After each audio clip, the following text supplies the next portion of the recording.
Le mouvement du peuple pour la liberté veut redynamiser la lutte pour la libération des détenus en axant leurs actions sur la voie judiciaire de notre pays. Pour le MPL, il n'est pas question de parti politique, mais du peuple. Comme le dit l'adage latine, Vos Populi, Vos Dei. La voix du peuple, c'est la voix de Dieu. Et le peuple a le dernier mot. Les grandes actions futures seront engagées pour permettre à ce que ces citoyens qui coupent dans les chiottes se recouvrer leur liberté. Nous écoutons Monsieur Pascal Yigbe, premier vice-président du MPL, au micro de Bertin.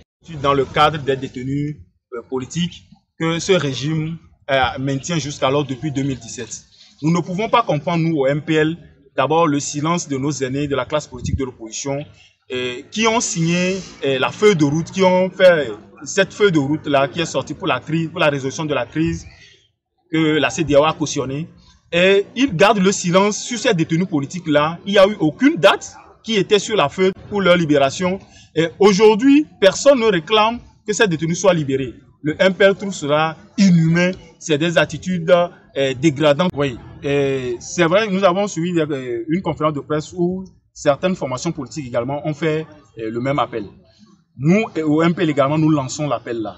Et nous allons constituer le collectif d'avocats.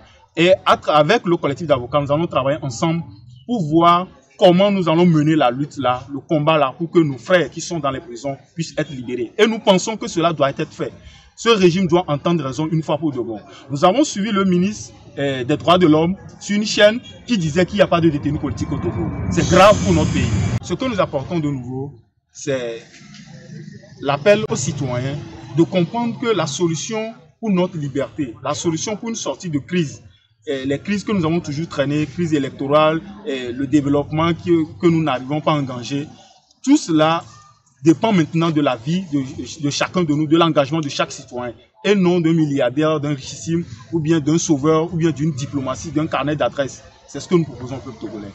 Nous leur demandons de ne plus faire confiance à un libérateur, mais de se faire confiance à eux-mêmes. C'est ce que nous apportons de nouveau sur la scène. Que ce régime envoie à l'égard de nos concitoyens, et nous ne sommes pas d'accord sur ces genres de faire. Donc aujourd'hui, nous dénonçons cela et nous demandons également que ces prisonniers-là, ou bien ces otages politiques de ce système-là, soient purement et simplement libérés.